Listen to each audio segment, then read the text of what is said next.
Kia ora, ko pā tangata me whiti matarau ngā maunga, ko whare kahika, ko kraka tūwhero, ko awa tere ngā awa, ko te whānau tūwhakairiora, te whānau tiautaki, te whānau tiaupare, te whānau hene rupe ngā hapu, ko Ngāti Porau te iwi, ko ani Pahuru Huriwai awau, tēnā koutou. Annie, we want to get to know you a little bit better, so we're going to start off with some quick fire questions. First one is, what's your favourite food and who cooks that? Oh, my favourite food is kina, of course. Doesn't need cooking. Are you a early bird or a night owl? Early bird. If you could write a book about anything, what would that book be about? Ooh, what would that book be about? I don't actually know. I don't know. Actually, probably history. Yeah, local history. What's your secret talent? Ooh, I don't know if it's such a secret. I'm a kaikaranga for our marae at home. It's not a secret, everybody knows that. Have you ever been arrested? Never arrested. I have had a fine for speeding though. What would you think is a good enough reason to be arrested for? Things you believe in. I've almost been arrested, I suppose, because we stood up roadblocks at the beginning of COVID, and that was to protect our community and our whānau from COVID. We had lots of interesting discussions with the police. Football or rugby? Rugby. What do you do in your spare time? Well, I don't have a lot of spare time because a lot of my time when I'm not working is spent with community and hapu development. That's my passion, is my people. If you could wave a magic wand and change one thing in our region, what would that one thing be? Climate change and the impact it's having on our communities up and down the Tairāwhiti. It's a huge issue, but Papatūānuku's had enough. We have to change our ways, and how we do that is, something that we've got to work very, very hard on. Why are you running for the Māori ward? I'm running for the Māori ward because a lot of people fought really hard for this opportunity in the Tairāwhiti, and I think it's a watershed moment for the Tairāwhiti, and it's really important that Māori stand up and we vie for the positions that are available to us now.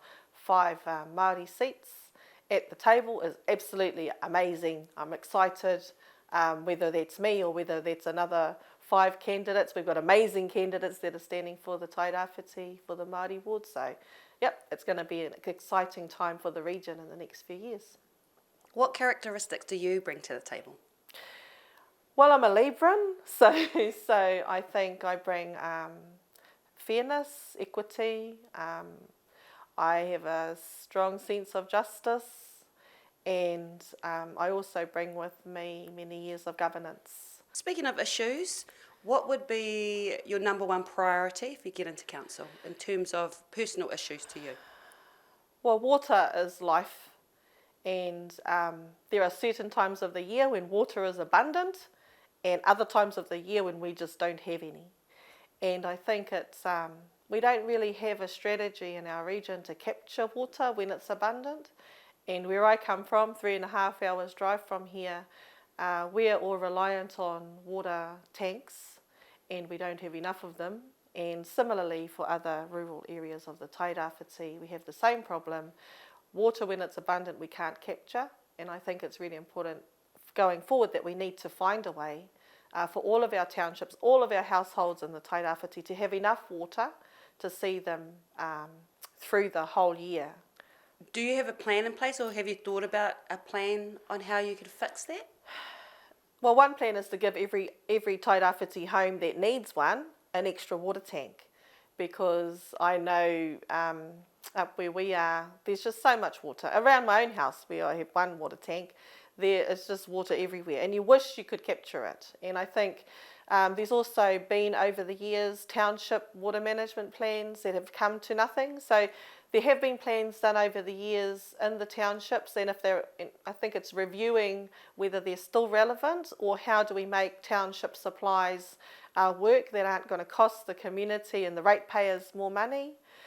Here in the Gisborne city, we're looking at the water aquifers and how healthy are they? How do we capture the water here for the city that currently goes down the drain? Awesome. Who are at-risk communities and how can we help them? At-risk communities throughout the region, they can be at risk from climate change, which is huge at the moment, and apart from water, that would be another issue that I'd love to fix, but of course it's not an easy fix. But for many of our coastal communities, they're quickly becoming refugees of their own land, and so they're definitely at risk. Our whānau are at risk, our rangatahi are at risk. There's so many complex issues that are impacting on the lives of our whānau and communities throughout the rohe. It's really hard to determine where to begin in terms of addressing some of those things. Homelessness, roading to help you access services and things, it's massive as well. And our rangatahi, a lot of our rangatahi are in quite a fragile state at the moment. COVID hasn't helped matters. We've got a lot of rebuilding to do out of COVID. And what does the future of the tairāwhiti look past COVID? I think, the world has changed before. There was sort of before COVID world, and there's now an after COVID world, and we have to figure out what that looks like together for tairāwhiti. Are you anti-vax or anti-mandate? I'm pro-vax. Our community in Matakawa proudly went very hard in making sure that all of our communities were vaccinated against COVID.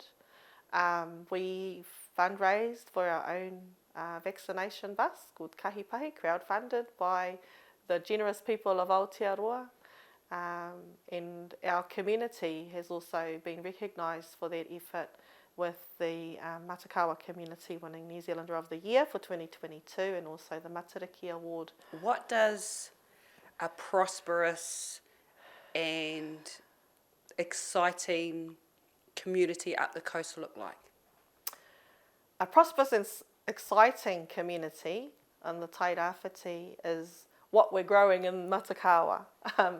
A prosperous and healthy community is one where community are fully involved and engaged in what's happening, that they feel like they can be part of the solution and that we're not focused on the problems, but how can we create a sustainable, happy, healthy environment for our mokopuna to want to belong to.